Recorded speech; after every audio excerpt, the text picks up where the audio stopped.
Hello everyone, welcome back. Thanks for joining us again. Delighted again to be joined by Darrin, Elly and Chad for the second session in Cinema 4D Lite for After Effects users. Welcome. And hi there, hi everyone.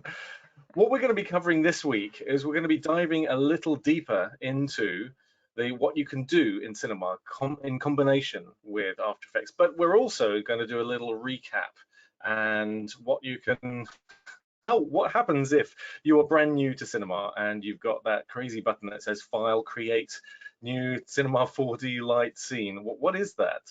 And so I believe you're going to start us off with that, Chad, aren't you? With that.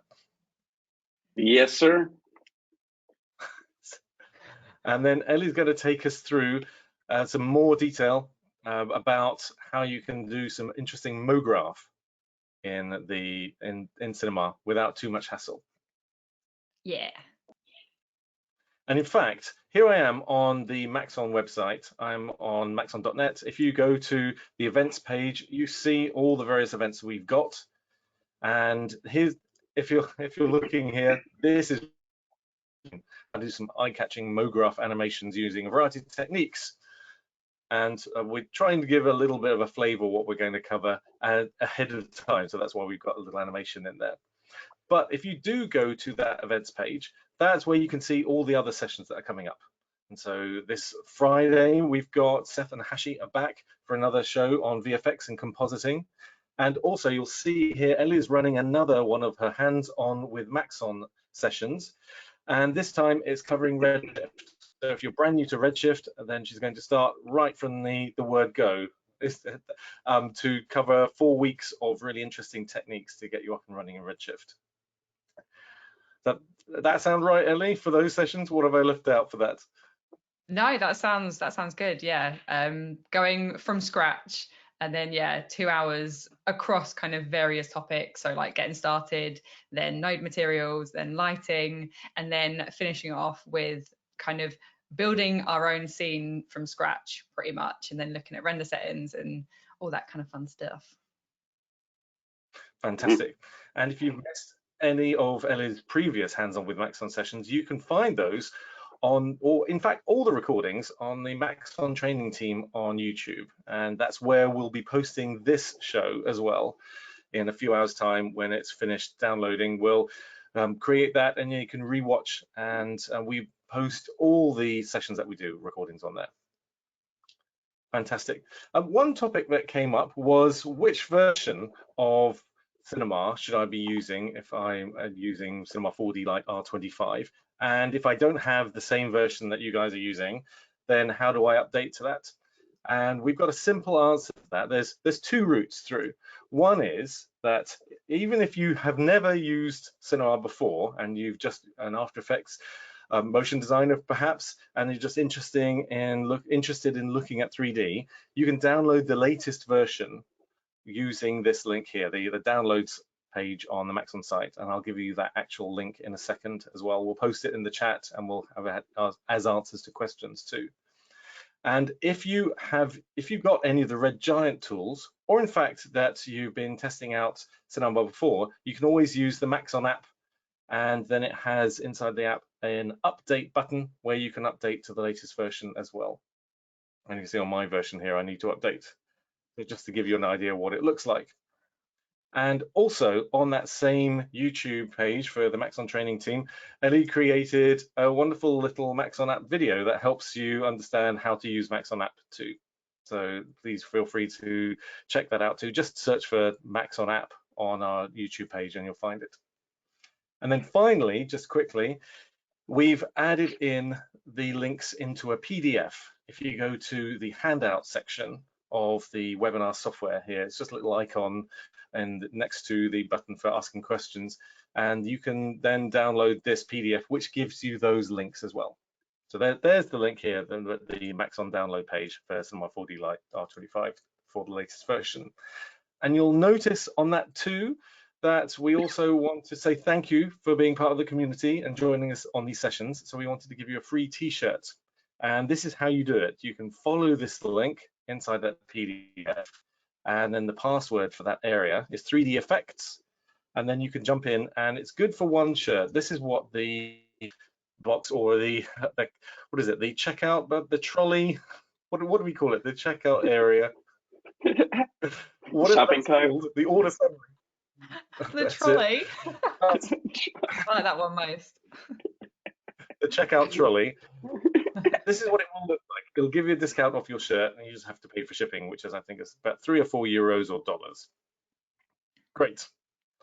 So thank you for that, and hello to everyone who's saying hi already on the questions, and thank you for saying hi from where you are. We've got people joining from all over, from Las Vegas, Cornwall, Newcastle, Munich, Switzerland, and Budapest as well.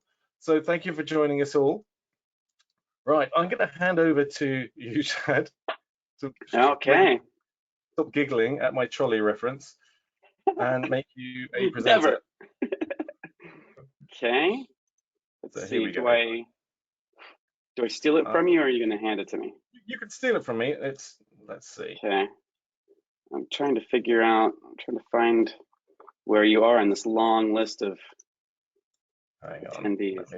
Here we go. Make you a presenter. You should get that little pop-up now. Beautiful. Okay. Are you seeing my screen? Not yet. Not yet. Okay. Okay, sorry, I have to do this thing in system preferences with the privacy and that whole deal. Sorry, 1 second. I have a new machine, so. Right. Okay. Is it a fancy new machine? Yes, it's a fancy new machine. And it's saying that I can't. You're going to need to log out and log back in again. No. Okay. Oh, wait. Talk some more to Hang yourself. on, it's showing it. I can see You're it. fine. We're fine. Yes. It's showing your screen. Whew. It was fibbing to you that you needed permission. Stressed out. Okay, here we go. So here's the example that I came up with, and I guess on the screen, and maybe I'll turn off my video so that you can see a little bit more of what's going on here. Also, thanks to Darrin, who's joining us today. I told him I was sick like the night before the presentation last week, and he just like jumped in and did that amazing thing. So to bring everyone up to speed, in the last episode of Demystifying Post-Production, we looked at how to create or use the landscape object and visible light in lights to create fog and to create a scene. And the scene I've created here is a very different scene than what Darrin created last week, but it uses a lot of the same techniques. It uses the landscape object. It has this kind of like fog in the background and all this stuff going on here. So if you need to go through a refresher last week, go check that out. But this is kind of, I thought it was fun because it's like a repurposing of those same tools. Sometimes it's like really cool to learn a technique, but then when you see it used in another context, it's like, for me, it's like eye-opening. It's like, oh, now I get it. Now that I could see it used in a bunch of different ways. So similar tools, but a different way. And so what I'm gonna talk about today is just some basic other modeling things. I think one of the real advantages of Cinema 4D over other DCCs is its appreciation of splines. And in Cinema 4D Lite, we don't have as much in the way of spline tools, but we still have some stuff we can use. And if we're creative with it, we can do some pretty cool stuff. So I'm going to zoom out of this camera thing and zoom over to this over here. So you could see these like kind of like Gothic arches, these like, you know, broken down Gothic arches. And we're going to be looking at how to make those really quick. There's also these kind of columns, and in the viewport view, they look kind of wacky, but when rendered, they look pretty cool. So just going to talk about how to make those really quick. One of the things that I think is a pretty common workflow, and it's something that I like to do, is if I have like, you know, a big scene like this with like lights and cameras and it's all set up and framed the way I want, oftentimes what I'll do if I want to make a new element, I'm looking at the camera, but my camera is off. I'm looking at nothing. But if I want to make a new element like these arches, sometimes like what I'll do is I'll just go to like File, New Project, and just make a brand new project, and then copy and paste that back into my bigger project. And that way it's just like a little bit more nimble. You know, I don't have to, I don't have to hide everything and show everything all the time. It's just kind of like an easier workflow. So I like doing that. So what I'm going to do is I'm going to go to my tools here. And one of the things that's, as a person who was new to cinema that I didn't get for the longest time, and I probably should have gotten this earlier than I did, is that these are color coded for a reason. They kind of tell you a little bit about what they do based on their color. So when I click one of these like light blue objects, they create things. And then the purple things, for example, they deform objects. So they kind of give you a little bit of a clue as to how to use them. So what I'm going to do is I'm actually going to hold down my mouse on this little rectangle icon, and this gives me access to all of my spline tools. So previously in other versions of Cinema, these were orange to differentiate them from the like 3D primitives, but now they're all just like the same like light blue color. So I'm going to create a circle, and I'm going to go and make this XZ, so the orientation is they're laying flat. I'm going to keep the radius at 200, and then I'm going to go into the coordinates, and on the X-axis, I'm just going to click in here and type -100. Oops, I'm on the wrong computer. There we go. -100. There we go.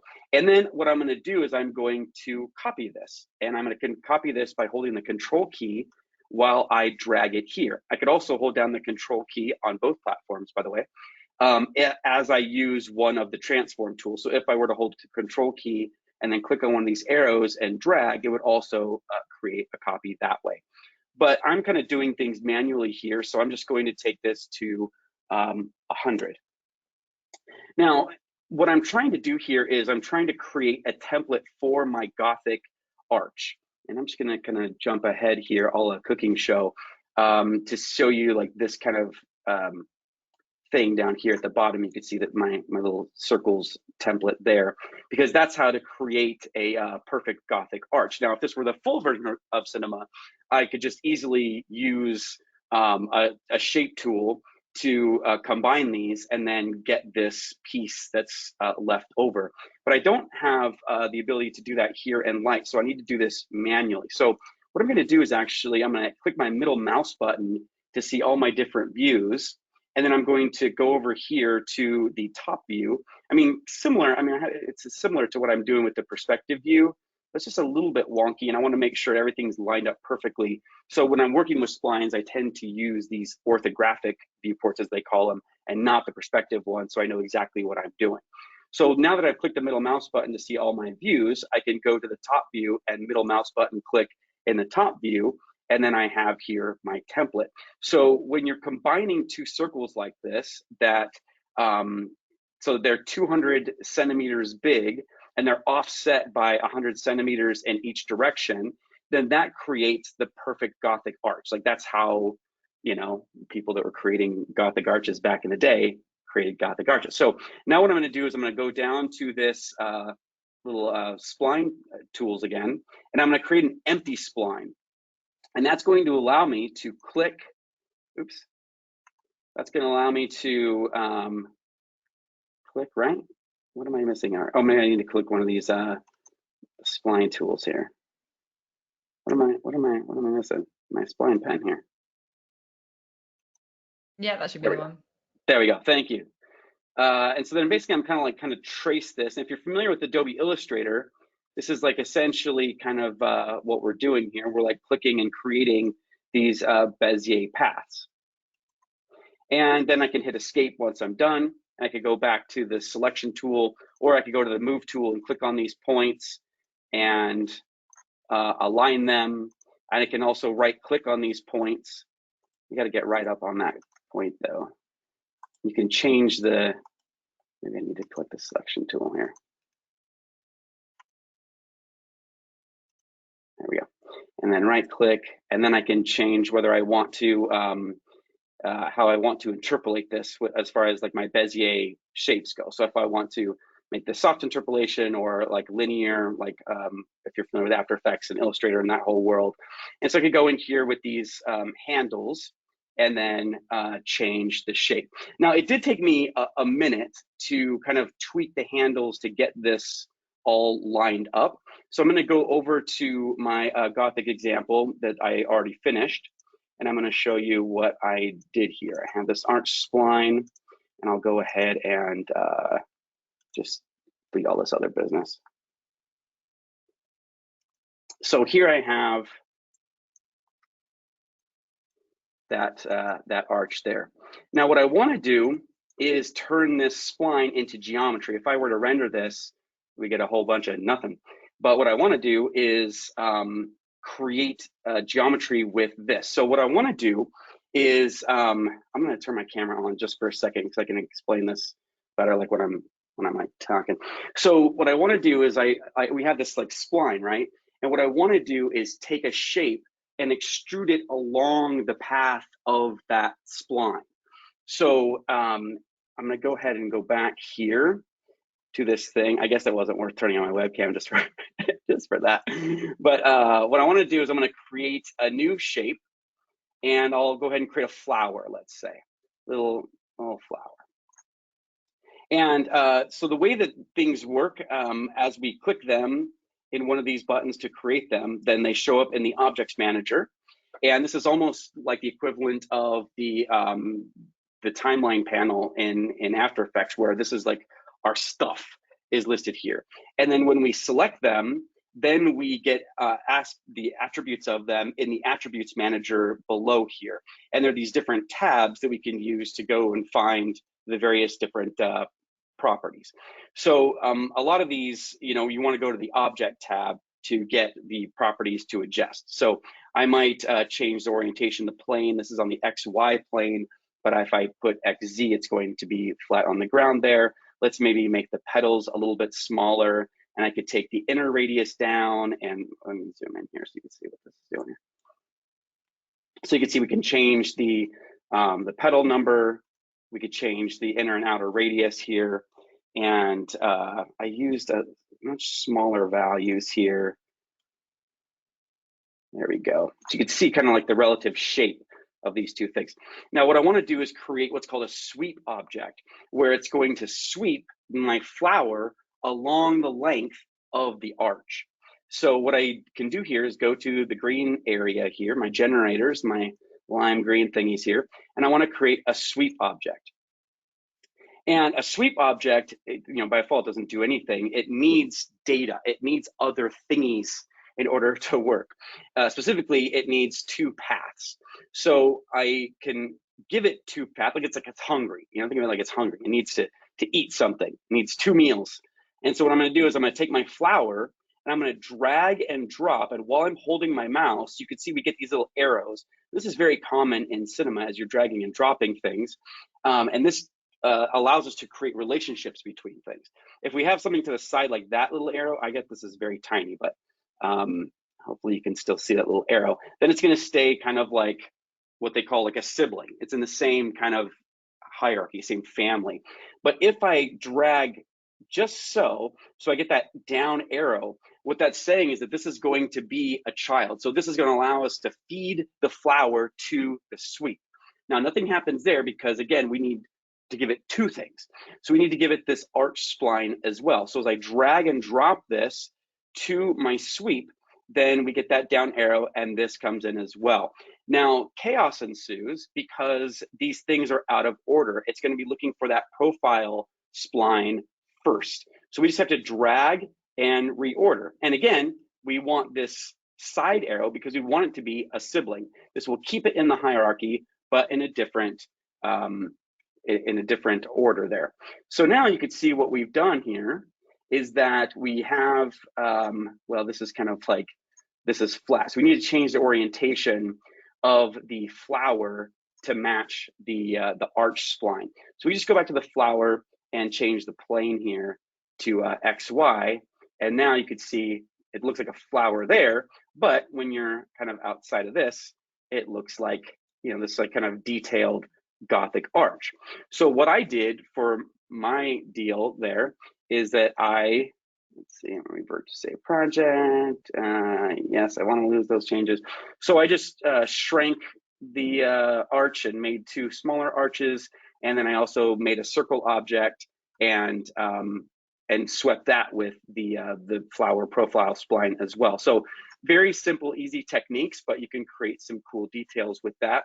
And another thing that I did, again, this is just very, very quickly here, is that I can create, let's say, a cogwheel, which again is, you know, a detailed, and actually let me get back to my perspective view, which is like a detailed profile spline, and it's good for creating machine gears and whatnot. But if I were to put that into an extrude object, so I'm just gonna make a new extrude object, and kind of like with the sweep, it's hungry, it needs something, but we only need one thing. So we basically wanna take this shape and extrude it.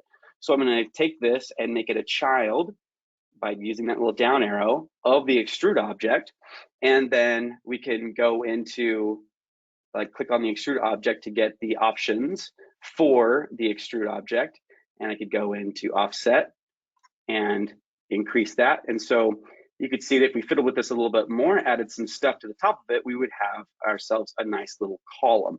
So using those kind of shape tools and some creativity, you know, if somebody sees that column, they're not thinking like, oh, it's just like a machine gear. But you could take these things and be innovative and creative with them and create some pretty cool stuff. So that's this is the final deal. If I zoom out like a little bit here, and I'll just do like a little render. Whilst it's rendering, Chad, we've had a question. Could you pan into the point of the arch so you can inspect the juncture? I think we may have lost him. Sorry. Possibly. I'll try again. I suspect that once the rendering is complete, his audio shall return. Yeah.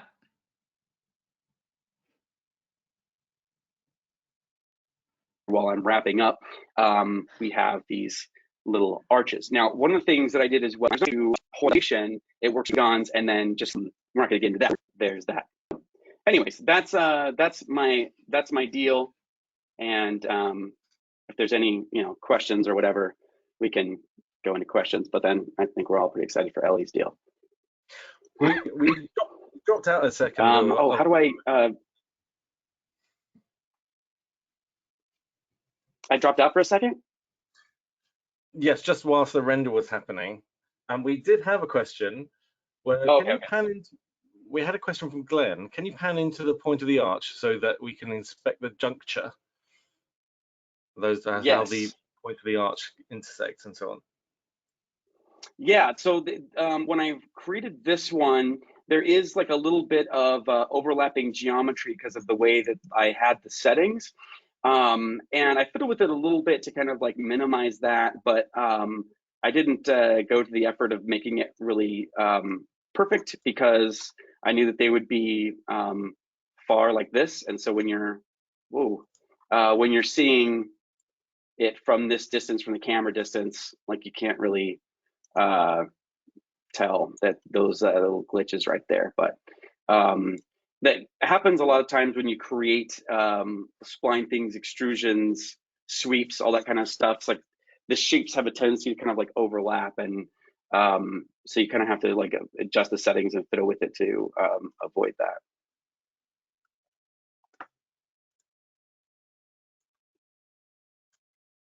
Fantastic. We've also had another question, Chad. Would you mind going to firing up After Effects and just showing how you actually get into cinema and how that setup might go? Just click on a couple of those buttons. Show if you're starting from scratch, which this might be useful ahead of Elly's session, how you might do the approach for that. Yes, absolutely. Also, just as a spoiler for next week, we're going to have, well, I won't spoil it that much, but we're going to be talking more about After Effects and Cineware and how to do this next week. Because you might have noticed that I can hit Command R or Control R to render this in Cinema, but we can't save this from the picture viewer out to an extra file. So that's one of the limitations of Cinema 4D Lite is you can't render it from Cinema 4D Lite. You have to render this from After Effects. So After Effects actually is a really central hub in this workflow. So if I'm in After Effects, the easiest way to jump into Lite is to go to File, New, and then Maxon Cinema 4D File.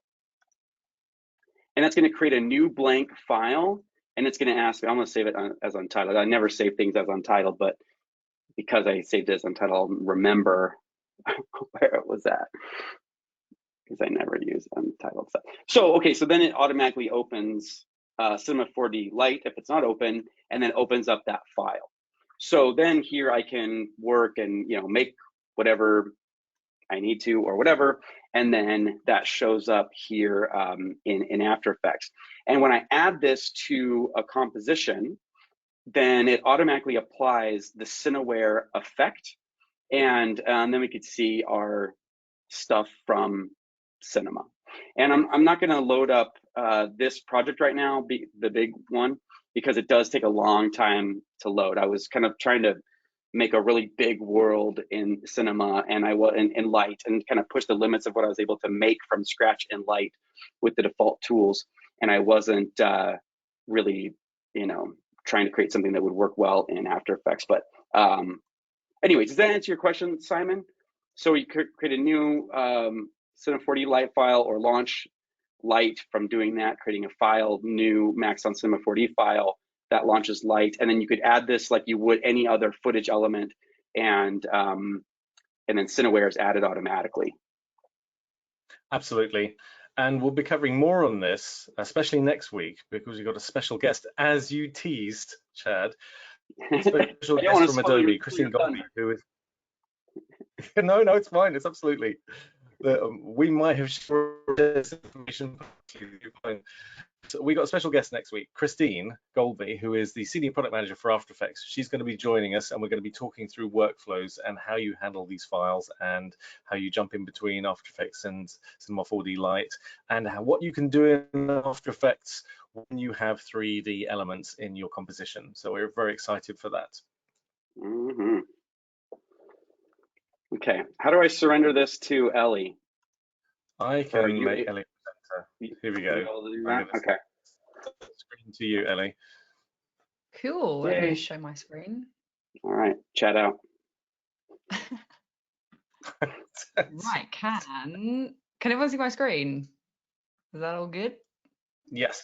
Yep. Yes. Perfect. Cool. Thanks for that, Chad. I love the way you explain how to kind of model these things, and how it's kind of your imagination, your creativity to just put these shapes together to model these really cool objects in this scene. And that final render, I think, looks amazing. Oh, thank you. So let me just move this out of the way so I can see what's going on. Right, cool. So yeah, hey everyone. So I thought I'd take kind of the next kind of like 30-35 minutes to show you guys the MoGraph possibilities inside of C4D Lite. And we're going to look at a little bit of animating, creating some 3D text, and just sort of using like effectors and fields to create some cool stuff that you can add to your tool set. So let me just show you, for anyone who hasn't seen, these are the two animations that we're going to look at doing today. So this is the first one, it's sort of like a letter peel. Let me just play that through. So it's just kind of like these letters sort of like peeling off, and it comes back down.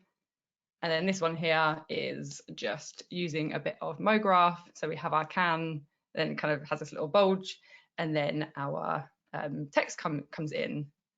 Let me also just switch off my camera. And yeah, let's get into it. So we're going to build these both from scratch now, and we're going to look at all the different techniques to do so. So this is the first one inside of Cinema 4D Lite. This is what it looks like. And we're going to basically just create a new scene. So hopefully you guys can see my screen. I've enlarged it, I've scaled it up a little bit, and I've also got a little circle around my mouse. So when I left click, it goes red, and when I right click, it goes blue. So hopefully you guys can see and follow along with what I'm doing. So let's create some 3D text. So how do we do that? Inside of C4D Lite, we don't actually have access to the text object However, using some of the techniques that Chad just showed, we can actually build some with a spline and a generator. So let me move that away. So in this menu here, we have a text spline.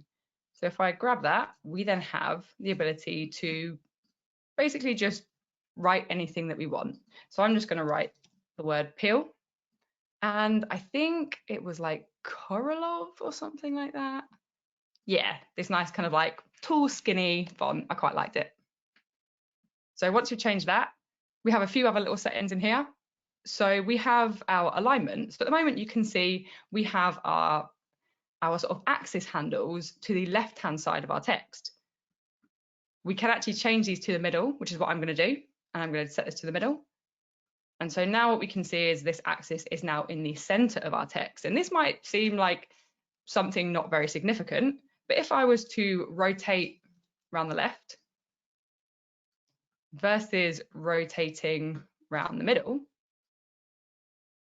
we can see that we get a different get a different kind of rotation going on. So adjusting your alignment could be an important step. And then we have our height, which we can adjust, as well as horizontal spacing and vertical spacing. And if you guys know about your kerning, we can actually switch on our kerning, and we have the ability to adjust this individual kerning in here. But we won't worry about getting into that too much. Let me just come all the way back. Cool. So as Chad was saying, if we hit render, we can't see our spline. It's just like an empty thing inside of Cinema 4D. We need to turn it into 3D geometry, and we can do that with one of our generators, and that is our extrude generator. And again, we need to use our hierarchy. So we need to adjust our parent and child relationship. And what we have to do is we're going to grab our text and we're going to highlight it over our extrude. So we have that arrow pointing down again, and we're going to let go. And now it's kind of branching off, and we also have 3D geometry. So now if I hit render, we can now see it inside of our viewport and inside of our render. Perfect. And then we've already taken a bit of a look at these settings, but last week someone was asking how to adjust the depth of their 3D text. And basically this is where you'd do it. You'd just do it inside of the offset. That's where, if I come to the side slightly, you can see that a bit better. We can just kind of like move this here, or we can enter a value of whatever we want. If we come a little bit closer in, at the moment, if I come over to my caps tab, we have the ability to switch, on and off our start and end cap, which is sort of like our front and back faces of our text. And we also have the ability to add a bevel. So at the moment, we have these really kind of like sharp edges, which don't look as pretty as, let's say, a nice little bevel does. So we can let's just add like a 1 centimeter bevel just so we can see what's going on. And then what we can do, if I go into my shading lines, this basically just lets me see the different subdivisions on my objects inside my viewport. We can see that we have 3 different segments trying to make up this bevel, and that can be found in here.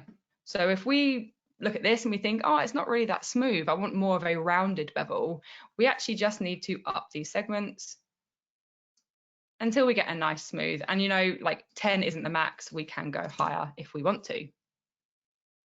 So we go back down to 3, and we can even adjust our bevel shape. So let me go back to our normal shading, and if we select curve and we come to the side so we can really see it, we get this spline graph going on, and we have these sort of 2 points and we have this line in between them. And so with this, we can actually almost draw how we want our bevel to look. So if I select this point, and if you keep an eye on this, if I come right in, we can really see, keep an eye on this shape here. And if I just move this handle, I'm basically kind of defining the shape of my bevel based on this curve and this spline here. And the final one is we also have a step where we can adjust the size and the number of steps. Cool, right, so going back, let me just change these back to some nicer settings for me. So I'm just going to go to round bevel, 0.5, 3 segments, simple. And that's what we want. So this is our 3D text. And let me just come back into here and we're going to change our offset or our depth to 2 centimeters. Actually, 1 centimeter. Nice and skinny. Cool. Right, so if we take a look in here, let's come over to here. So what we're going to do now, so we've created our 3D text. The first thing we want to do before we create kind of this animation or this bend is we want to create this floor area with our text cut out of it. And this is really simple. We can do this by just using the text we've already made and then using a different type of generator. So we come back into my original project and I'm just going to, so I'm going to hit my R key and that's going to give me my rotation bands. And I'm just going to rotate this minus 90 degrees. So it's like down on the floor. And then I'm going to create the base, and the base is going to be just using a cube. And then we're going to change it to 800 by 20 by 800. Cool. So at the moment, our text is actually in the middle of our cube, and that's fine for now, but we'll move it in a sec. So what we're going to do, so we need to basically cut this 3D text out of our cube. And the way that we do that, if we come back into our generators, if we come down, we have one that's called a bool. And if I select that, we have a Boolean type. We have 4 different types. So we have the ability to basically union 2 objects, subtract one from another, intersect them, or have one without the other. And the default is, let's say, A subtract B. So that's object A subtract object B. Perfect, because we want our cube to subtract our 3D text. So that's great. We want that one. And the important thing here is the order in which our objects are going to be. So our cube at the moment is above our 3D text, and that's perfect because that therefore makes it object A. And then our second object, which is our 3D text, becomes our object B. So if I grab them both in this same order and I drop them as a child inside of my bool, I'm now saying, okay, take my cube and subtract my 3D text from it. The only thing I need to do is I might need to push this up about 10 centimeters, and then we can see it now inside of here. So we're now cutting this 3D text out of here. Cool. So the next bit is to create this sort of these peeling letters to make it look like it's peeling off from this space here. And so the way that we do that is we're going to duplicate this same text setup. So with my extrude selected, I'm going to hit my command key, or control if you're on a PC, and I'm going to click and drag. And all that's done is that's now duplicated my text. So let me just change this. This is going to be our cutout, and this is going to be our peelo, apparently, our extrude peel. And then because I want it to almost create a completely flat area, I don't want to be able to see any of these letters. All I want to do is go into my extrude peel, so this is my top layer, and just get rid of my bevel. And now we've completely filled that area with this second set of 3D text. Right, so there's only a couple more steps for this one. So what I've done, I've showed my shading lines again, and there's 2 reasons for that. The first one is so we can see it, and so you guys can see it on the webinar, on the live stream. And the second reason is because when we deform objects, and that's what we're going to do, we're going to deform this 3D text by using what's called a bend deformer. Cinema 4D isn't able to deform an individual polygon.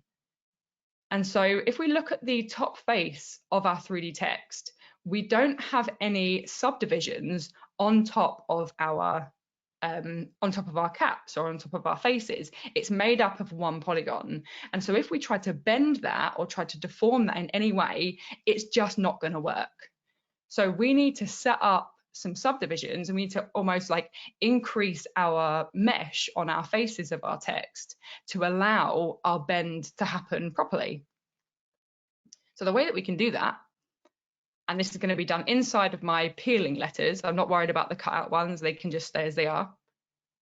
So there's a few things we want to do. So the first thing, if we come into our extrude peel, inside of our caps, we have a caps type, and we have a couple of different options if we drop this down. And the main one we want is we want to create a regular grid. And now we can see that we've already got a whole load more subdivisions. And we can actually check this quad dominant. And so we get these nice quads. And that's really great when you're working inside of Cinema 4D to get that nice quad mesh. And if we want a even more subdivided mesh, we can actually just reduce this size. And so we can see now we have loads more on here. There's a couple of other things that you may need to do. So if you had a higher offset, you may also want to increase the subdivisions on what effectively is your depth. So make sure you adjust that as well. And then we can even adjust what are the points of our spline to become more subdivided. So at the moment, what adaptive does is it will adapt the number of points based on the rounding of the spline. So for example, here we have a bunch more points, but from here to here, it would only be 1, 2 points because it's adapting to what it thinks it needs. But for the sake of this, I'm gonna go subdivided, and we can see we get this much cleaner kind of edges going on. Cool, perfect. So this is going to be, I think this will be good enough. We can always increase it if we want to, and we'll know when we start to deform our text or our object if it needs to be further subdivided, but I think this should be fine. Cool, so let's go back to our shading. And we can find our deformers inside of here. And what we want to do is we want to grab our bend deformer. And the important thing here, because we're using like an extrude and a spline, is we need to actually group them together before we deform them. And that's because we need them to be deformed as an entire kind of object, not as individual objects. So there's a couple of ways we can do this. The first way, we can group things together inside of nulls, and the same as like grouping inside of Photoshop. So we can grab a null and we can drag and drop our elements into it that we want to group together, or just grab them both and then Option and G, and it automatically puts them inside of a null and it groups them together. So let's call this peeling letters. And once we've got this set up inside of a group, all we have to do is make the bend a child of the main group, so of the null, so not of any of these elements. Let me just adjust this a little bit. And so now, I just adjusted my rotation, just so it's the right kind of direction. Now, fingers crossed, as I increase my strength, we're getting this sort of peel effect. However, something weird's happening. It's looking like my letters or my 3D text are kind of being stretched along, and I'm not really a fan of that. That's not really what I want. I want it to kind of like keep its same shape. And all we have to do is check this lovely little checkbox, keep length, and it does exactly what we want it to do. And now as we increase this, we kind of keep that shape and we don't get that kind of like weird stretching deformation going on. So we are almost there. Let me just come into here. I've got a quick question for you, Elly. Yeah, sure. Isaac's asking, when objects are grouped, do the geometries get merged and optimized, or are they treated as separate geometries when applying effectors to the null group? They're not merged. They are treated as separate. So they're still separate objects, but they are grouped together. And so the bend is bending it looks at it as a whole, and so it deforms it as a whole, but they're not actually, like in regards to their geometry, they're not actually merged or combined in that way. There is a way to do that, but sadly not inside of Lite. Got it. Thank you. Right, let me just, so I'm just adding these colors just so we can hopefully see it a little bit easier on here. Cool, now all we need to do is we need to set up some keyframes. We're going to animate our bend deformer, and all we're going to use is 2 different keyframes. So a couple of things I need to do. The first thing, I want to make sure I'm on frame 0 of my timeline, because that's where I want to start my starting position and my starting animation. And all I'm going to animate is the strength of my bend. So I want it to start with no strength at all. So I'll set it to 0 degrees. And the way that we set a keyframe is this little diamond here next to our strength. So what you'll notice is so many things have the ability to be keyframed. Anything that has this little diamond next to it basically can be keyframed. So I'm going to click that. This has gone red. And now we can see on my timeline that I've got this little kind of like translucent white keyframe. And then let's say where I want my animation to then be at its kind of like next stage, I'm going to select frame 80. And let's go like minus 280. And then I need to make sure I hit that keyframe button again. And so now that's gone red and we have another keyframe. So now let's just have a look at this. Play this through. And now we have our peeling animation. Cool. This is brutal, isn't it? The text. We've had a question about updating the text after the event, after you've started animating it. Yeah, so I should be able to just change these. Oh, if I can actually do the correct kind of caps. Do you need to be careful about the number of characters as well? Does it depend on how you've animated it? Yes, so because of the size of the bend, I mean, it would still work fine, but you may find that you may want to kind of increase the size of your bend or increase the strength of it to match like the size of the text that you're doing. But yeah, it should be pretty good. Let's see what it looks like if we do a slightly longer word.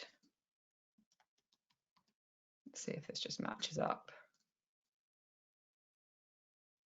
Yeah, so we'd need to fix the bend a bit for that. But yeah, it would just involve tweaking a little bit of your deformer. Cool, thank you. No worries. Cool, yeah, if that's all the questions, I will move on to. Actually, we just got another question, Elly. That's I think maybe a good one. Yeah. If they're not able to focus the text object from the beginning, so the bend deformer isn't really working out, is there a way to fix that, or do they have to start over? I'm not 100% sure what you mean. Sorry. What? Let me have a look at the question. I wasn't able to center the focus on the original text. Oh, okay. Okay. So I would just move from what I think I understand. You should just be able to reposition your deformer. So if you see here, I can kind of move my deformer like this. So just reposition it until it's basically peeling properly. I'm hoping that is what you mean. Oh, yeah, perfect. Thank you, Elly. No worries. Cool. Right, yeah, let's get into this because what's it? Oh god, it's 10:02. Okay, cool. Right, so here is project number 2. I'll just play this through inside of here. So we have our can just sort of coming in. I'll play it through a couple of times. and then we get this like little animated bulge, and then our text comes in. And so this uses some of the MoGraph tools. And so inside of Lite, you know, we have a very limited version of the MoGraph toolset. However, it's a lovely little introduction, and we're still able to create some cool stuff quite quickly like this. And it's just like a nice taster for what's to come if you ever do choose to kind of go to the full version. And so for me, I love the MoGraph toolset. It's probably my favorite set of tools inside the cinema. So it was really fun getting to see what was inside Lite and create some stuff with what's inside of here. And you know, as you can see, we definitely can. So let me create a new scene again, and just for speed, I'm just going to copy this, don't judge me, and paste it in here. However, let me just get rid of that. This can is actually inside of our asset browser. So that's all I did, was I just stole the can from the asset browser, so you guys can absolutely do the same. So what I did was go inside of here, search can, and then we have our soda can. And then I changed my, oh no, I'm not going to be able to find it now, am I? Let's just get the label on there so it looks prettier for you guys on the webinar. Cool, there we go. Got a little light can there. Right, cool. So let's get into this. So first things first, we're going to go with making it look like these pieces are being built.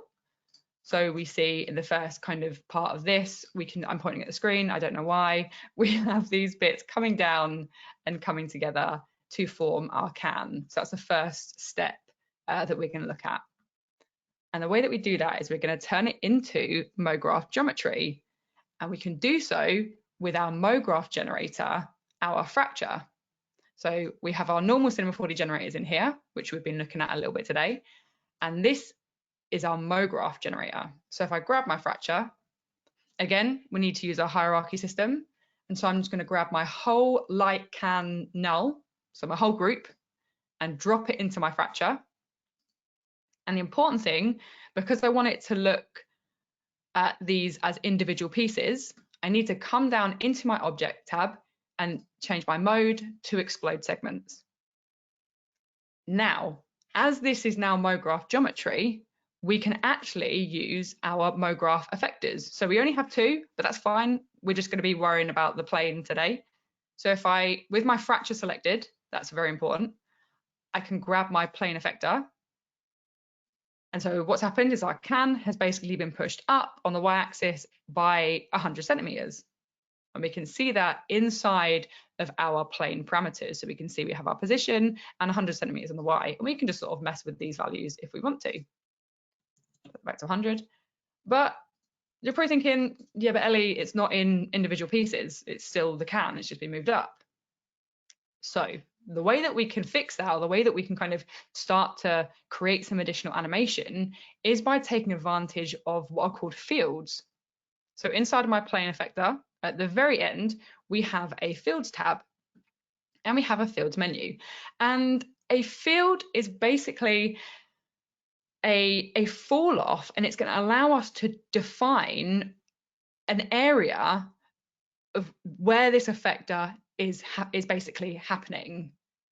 And so if we just click and hold, we can see we have some field objects, and then they're named based on the shape that the field will create. So if I grab a box field, we get a box field, etc. But for this, I'm actually going to, let me just get rid of that completely. I'm going to grab a linear field. And so we're going to get almost like a linear and gradual effect happening or taking place. So what I want to do, I want this effect to be happening kind of like up and down, so in my y-axis. And so I need to make sure my linear field direction is one of my y directions. So I'm going to go positive y. And now our pieces of our can have separated. Perfect. So this is what we're after. And let me just, before we get any further, I'm just going to increase my number of frames for my project. And the way that I can do that is down here on my timeline. I can just type in, let's go 150, because I've got like 30 frames per second. So I'm going to keep it a multiple of that. And I'm just going to drag that along. And now my timeline is showing me frames 0 to 150. That's what we need, because we're going to have a little bit more going on in this scene. Cool. Quick So question now for if you, I Elly. just, yeah. You can bear these in mind as you go along. We've had 2 questions, one about the texture on the can and one about the asset browser and where you can get things and what is available inside Cinema and what is in the light version versus the full version and how you can see that. So I just want to throw that in as you're going along as at a good Sure. point when you answer those. Yeah. I may as well just show it now, like really quickly. So inside the asset browser, I'm hoping you guys can see this clearly. So there are some that have a little cloud with a line through it, and those, I believe, are then not available for the things inside Lite. However, there are still a bunch of kind of objects that are available. So for example, you have a blender, we have this little like espresso machine, and just sort of like have a little like flick through, and you can see you do get access to like a good few amount of the assets inside of here. So it's always worth having a look through. But yeah, I think anything with, unfortunately, the little cloud and line isn't available, sadly. Hey, Elly? Yeah. In the asset browser, can you show in the menus there, in the view menu? I think there's an option there, show unavailable. If you turn that off, then it'll only that's show good. those assets that are available in Lite. Oh, perfect. Hey, I learned something new. Thanks, Darrin. Cool. Yeah. So absolutely do that. And the other one was about the texture of the can. So basically, when you load something from the asset browser, it will automatically give you the label material, which will be on the can, and this kind of like chrome material. I think I just adjusted the chrome a little bit because I wasn't too happy with it. And then so the can label, all I did was like, let me just load this so you guys can see. This is my little piece. Wow, that was big, wasn't it? Jeez. So yeah, I just made this inside of Photoshop, just, you know, for the sakes of this webinar, and then loaded that texture inside of here. You can just sort of click this drop down and load image, or you can just drag and drop it in, and then yeah, it fit quite nicely. I may have adjusted it slightly. Yeah, so inside of the material tag, we're getting a bit deep, you can adjust the offset of that to make sure it kind of like fits it nicely. And so yeah, basically that's what I did. So I hope that helps. That's all inside the project files as well, all of this stuff, including this label and everything else. Cool, right, back to it. So what we want to do, let's animate our linear field. So it's going to look like this can is kind of coming together. So I'm going to start off on frame 0 with my linear field kind of about minus like 102. Set my keyframe. And then on frame 90, so at frame 90, I want my can to basically be completely together on like what will effectively be a floor. So I'm going to pull this all the way up until everything is together. Sweet. Let's play it through. And the world's least exciting animation. However, with this step done, so we've set our 2 keyframes, we've like sorted our linear field. Now what we can do is we can come back into our plane effector, come back into our parameters and start to mess with these a little bit. So let's check on our rotation. And let's say we want, as it comes down, we want it to like rotate by 180 degrees. And then we can take it a step further by saying, well, hang on, why don't we adjust our uniform scale? And why don't we make it look like they're appearing from nothing? So if we scale everything down by -1, which is effectively 100%, and then we play it through,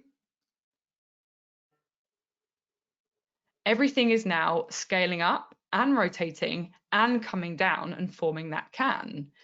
And so with our 2 keyframes, we've created what looks like quite a nice animation.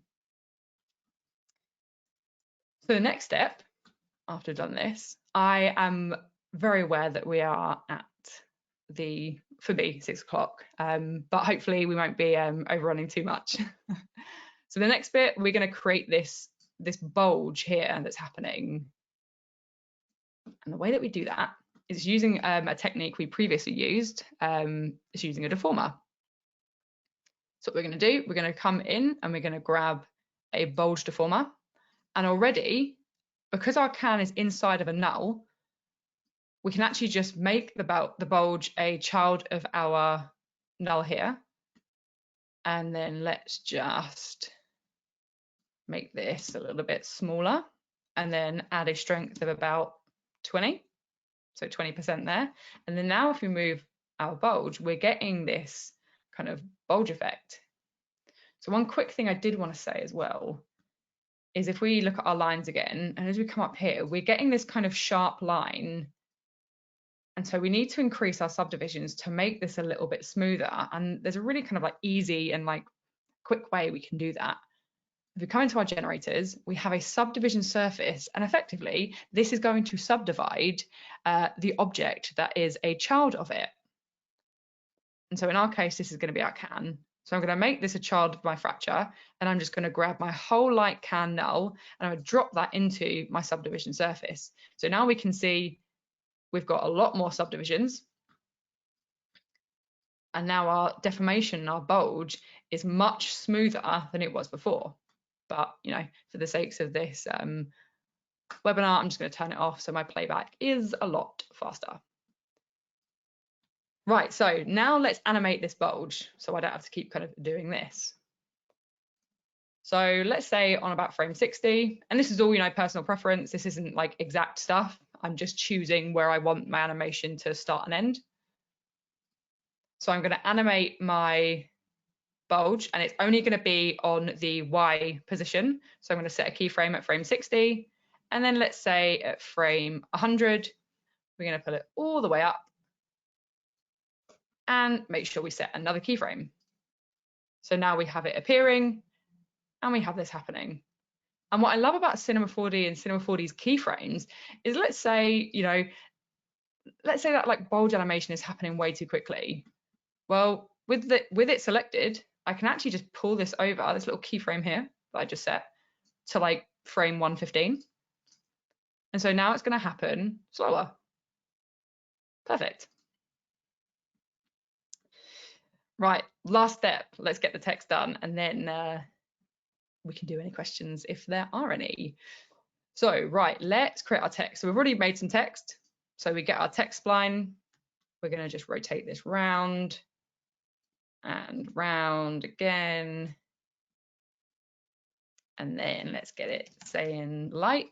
And I think I did like Helvetica because, you know, we do love that font, don't we? Bold. And I'm going to come into my 4 views again, just like Chad showed. And I'm going to just hold the T key and scale this down.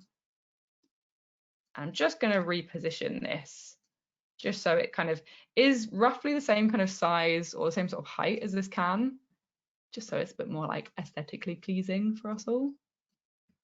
There we go. Actually, I might keep that on for now. And again, you know, we want it to be 3D geometry. So we want to get our extrude and make it a child. All stuff that we just did in the previous animation. And let's change our offset or our depth to 30 centimeters. And again, you know, we've got to have a little bevel on there, don't we? Just to make it look a little bit prettier. Move that to the center. Cool, right, so we have this going on. Right, so what I want to do, I'm going to turn this text into MoGraph geometry, the same way that we just did with the can. And I want the letters to kind of appear from out of shot.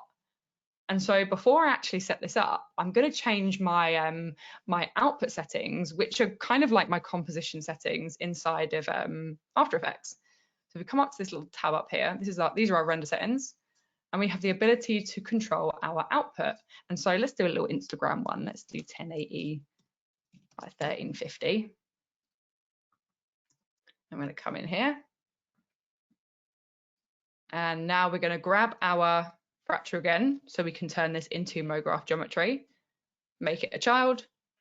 And then once this is done, we need to, again, make sure that we set this to explode segments. And then again, we can grab our plane effector, but this time we want to get rid of that Y position. And instead we want some Z position. So if I pull this all the way over, like -115, then let's maybe do like some rotation. And then see, what I love about MoGraph, you can just like type in a load of random values and it still kind of looks cool. So I've set some position, some rotation, and some scale. And now again, I want to control this with my field. So I'm going to grab a linear field again, and I want it to be the Y direction again.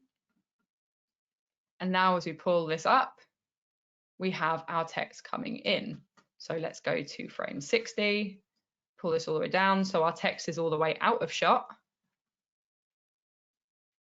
It's our linear field that we're going to be animating.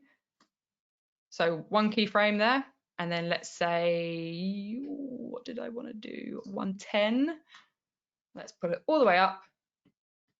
So our text is in. Set that keyframe again, that's important. And then now we have our animation, which is this one here. Any questions? We actually have gotten a lot of questions about how this would look in After Effects. This is what we're going to be covering next week. Actually, I was going to say a few things about that because we had also some questions about comping things in After Effects and how it would render out and those sort of things, which is exactly what we've got planned for next week. Just before you surrender the screen, Elly, we've got a quick question from Antonio. Will the bulge still work if you put it as a child of the fracture instead of inside the can null? No, it wouldn't do, because it's bulging the geometry of the can, so we need it to be deforming the can shape, not the kind of fractured geometry. Got it.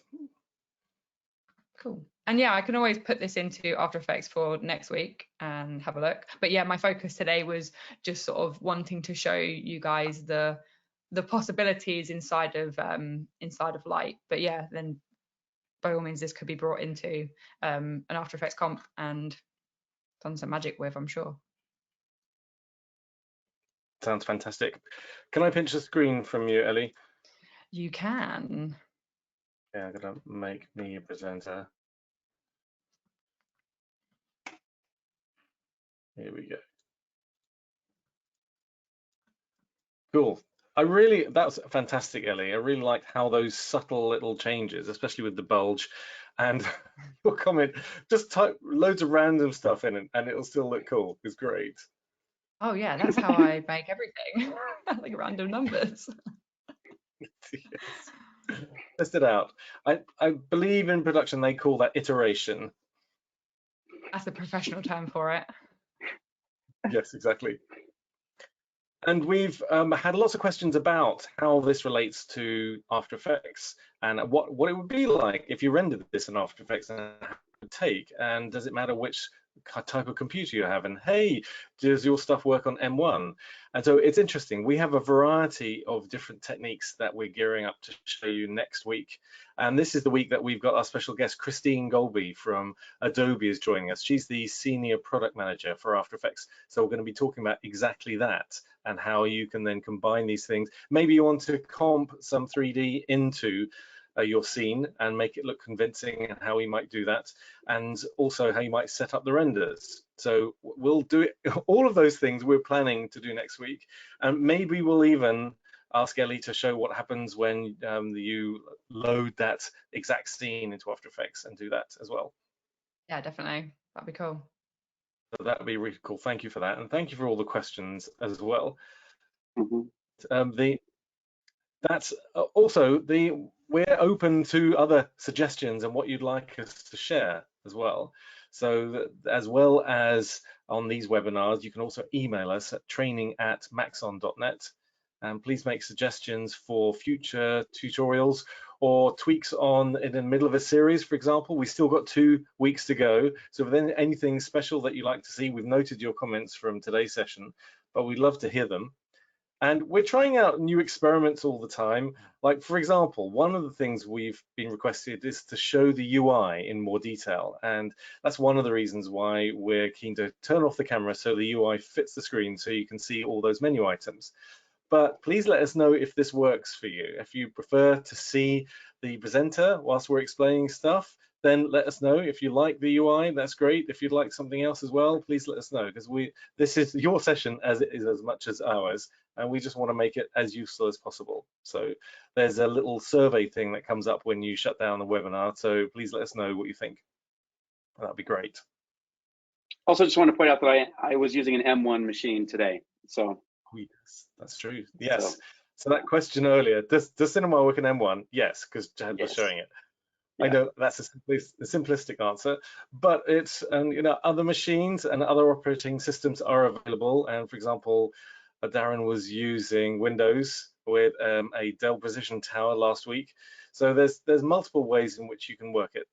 So, and we'll talk more about that next week, because it really shouldn't matter what system you're on, but it's the creativity that counts. Mm-hmm. Fantastic, and thank you all for the comments and the nice comments about what you've enjoyed on today's session. And you've been talking both about how great Chad and Elly explain things, and that's what I've been writing down as my notes as well. Thanks, everybody. Yes, yeah, so that's really cool. We really appreciate that. Thank you. Cool.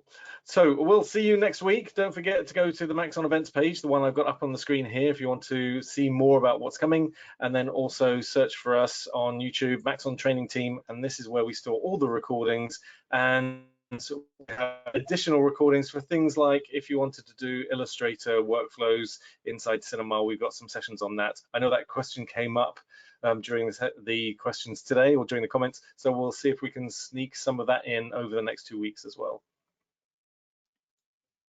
Great, but thank you all for coming. I appreciate your time. Sorry for going slightly over. It's another one of those things. Every time we finish on time, everyone says, hey, you should put more in as well. So we know that you've probably got a meeting to go to at the top of the hour, so thank you for bearing with us. And we look forward to seeing you next week on the next one. Woo. Take care, everybody. Bye, everyone. All right.